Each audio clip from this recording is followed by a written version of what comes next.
దేవుని నామానికి మహిమ కలుగును గాక. మన ప్రభువును రక్షకుడైన యేసుక్రీస్తు వారి నామం పేరిట అందరికీ శుభాభివందనాలు తెలియజేస్తా ఉన్నాను. మరి ఉదయకాలపు వాక్య ధ్యానంలో భాగంగా కొంతమంది వ్యక్తుల ద్వారా, సంఘటనల ద్వారా మనం పాఠాలు నేర్చుకుంటా ఉన్నాం. అందులో భాగంగా ఈరోజు రూతు గ్రంథం నుంచి బోయేజు పరిచర్య రూతు పట్ల ఈ వాక్య సత్యాన్ని మనం ఈరోజు ధ్యానం చేసుకుందాం. మరి రూతు పరిగెరుకోవడానికి బోయేజు పొలంలో, బోయేజు అనే రైతు పొలంలో పరిగెరుకోవడానికి వచ్చినప్పుడు అక్కడ పనివారు రూతు గురించి చెప్తారు, నయోమి కోడలు అని. ఆల్రెడీ అప్పటికే సమాచారం తెలిసినటువంటి బోయేజు మరి ఆ రూతు భర్త యొక్క వంశానికి సంబంధించినటువంటి వ్యక్తి. మరి ఈమెను ఏ విధంగా సంబోధిస్తా ఉన్నాడో రూతు గ్రంథం 2వ అధ్యాయం 8-9 వచనాలు మనం చదువుకుందాం. అప్పుడు బోయేజు రూతుతో, నా కుమారి, నా మాట వినుము, వేరొక పొలంలో ఎరుకుంటూ పోవద్దు, దీనిని విడిచిపోవద్దు, ఇచ్చట నా పనికత్తలకు నిలకడగా ఉండుము, వారు కోయి చేను కనిపెట్టి వారిని వెంబడించుము, నిన్ను ముట్టకూడదని యవ్వనస్తులకు ఆజ్ఞాపించి ఉన్నాను, నీకు దాహమోగినప్పుడు కొండ వద్దకు పోయి పనివారు చేసిన నీళ్లు తాగమని చెప్పాను. దేవుని స్తోత్రం కలుగును గాక. ఇక్కడ అద్భుతంగా బైబిల్లో ఒక స్త్రీ పట్ల ఏ విధంగా పవిత్రమైన హృదయంతో మరి సంబోధించాలో బైబిల్ స్పష్టంగా చెప్తుంది. ఇక్కడ బోయేజు నా కుమారి అంటున్నాడు. ఇక్కడ మనం పరిశీలిస్తే పరస్త్రీని మరి ఏ విధంగా పిలవాలి? పరస్త్రీని మనకంటే చిన్నదైతే చెల్లిగా భావించి చెల్లిని పిలవాలి, పెద్దదైతే అక్క, తల్లి. ఈ విధంగా పరస్త్రీని మరి పిలిస్తే పరస్త్రీని ఈ విధంగా పవిత్ర హృదయంతో సంబోధిస్తూ ఉంటే ఆ సమాజం ఎంత బాగుంటుంది. ఆమె ఎవరైనా తెలుసుకున్నాడు. మరి పరదేశి, నయోమి కోడలు. పరదేశుల్ని ధర్మశాస్త్రం ప్రకారం మరి ఆ లేవికాండంలో రాయబడి ఉంటుంది, పరదేశిని ఏ విధంగా చూసుకోవాలి. లేవికాండం 19వ అధ్యాయం 9-10 వచనాల్లో రాయబడ్డది. మరి ఇక్కడ దాన్ని అనుసరించి మరి వారి పట్ల కనికరం చూపించడం, పేదవారి పట్ల కనికరం చూపించడం, ఇది ధర్మశాస్త్రాన్ని అనుసరించేవాడుగా ఈ బోయేజు కనిపిస్తా ఉన్నాడు. ఈమెకి రూతు పట్ల దయ చూపించాడు, పరిగెరుకోమని పర్మిషన్ ఇచ్చాడు, మరి యవ్వనస్తులకి ఆజ్ఞాపించాడు, కాపుదలు ఇచ్చాడు, అదేవిధంగా ఆమె ఆకలి తెచ్చాడు, భోజనం పెట్టాడు. దేవుని స్తోత్రం కలుగును గాక. మరి పనివారికి పరిగా వదిలిపెట్టమని చెప్పాడు. పనుల మధ్య కూడా ఏరుకునేటువంటి పర్మిషన్ కూడా ఇచ్చాడు. సహజంగా ఈ రోజులో అయితే పరదాలు వచ్చినాయి, మరి ఒక గింజ కూడా పక్షులు కూడా పెట్టుకొని ఏరుకుంటున్నారు.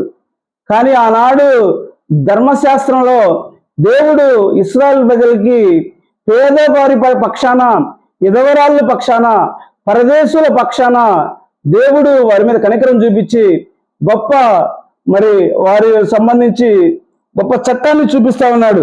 దేవుని స్తోత్రం కలుగును గాక. మరి పవిత్ర హృదయంతో పరదేశి మరి యవ్వన స్త్రీలతో మాట్లాడటం, అదేవిధంగా వారి పట్ల దయ చూపించడం, కనికరాన్ని చూపించడం అనేది ధర్మశాస్త్రంలో ఉన్నటువంటి విషయాలు ఈ బోయేజు ఫాలో అవుతా ఉన్నాడు.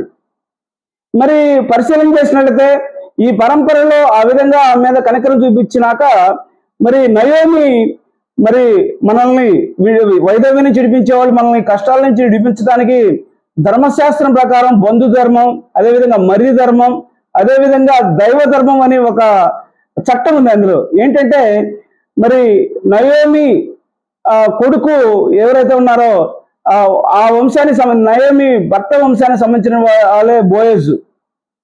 మరి బంధు ధర్మం ప్రకారం, అదేవిధంగా రూతు యొక్క మరిది ధర్మం ప్రకారం, దైవ ధర్మం ప్రకారం రూతుని వైదవ్యాన్ని చిడిపించడానికి బోయేజు ఒక సమర్థవంతంగా మరి ఈ పని చేస్తాడని చెప్పేసి నయోమి సలహా ఇచ్చినప్పుడు మరి ఈ రూతు మరి పోయి తన కొంగుని తన మీద కప్పమని మరి అడిగింది ఆ ధర్మం ప్రకారం.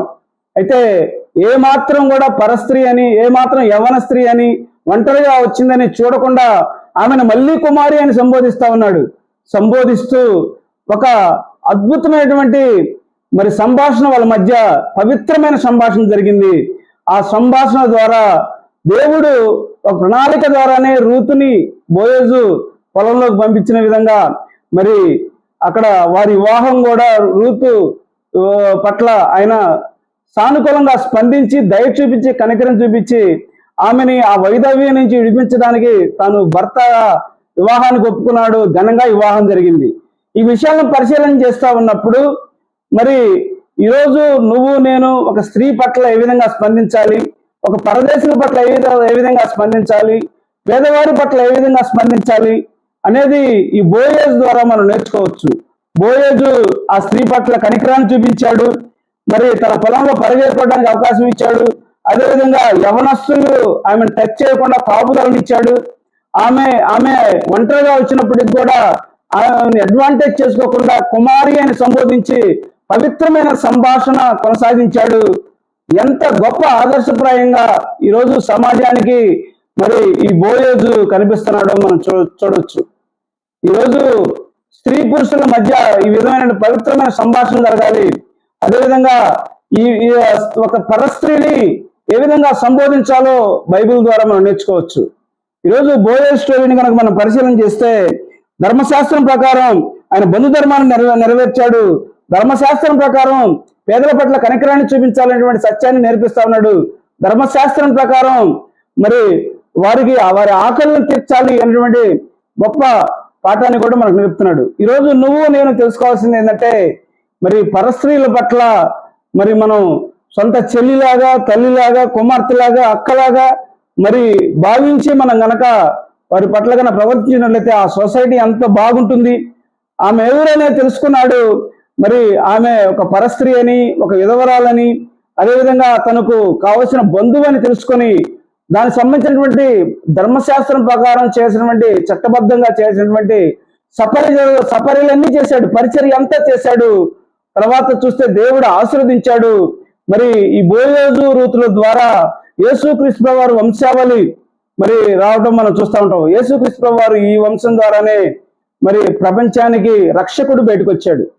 ఈ గొప్ప సత్యాన్ని మనం తెలుసుకొని మరి పరస్త్రీల పట్ల మనం ఏ విధంగా ఉండాలి, పేదవారి పట్ల ఏ విధంగా కనికరం చూపించాలి, మరి ఒక బంధకాల్లో ఉన్న వారిని ఏ విధంగా నడిపించాలి, ఇటువంటి సత్యాలను మనం ఈ బోయేజు జీవితం ద్వారా తెలుసుకోవచ్చు. అట్టి రీతిగా మనం కూడా కొనసాగించబడదు గాక. దేవుడి పరిశుద్ధ మాటల వినికిడిలో దీవించి ఆశీర్వదించును గాక. అందరికీ వందనాలు.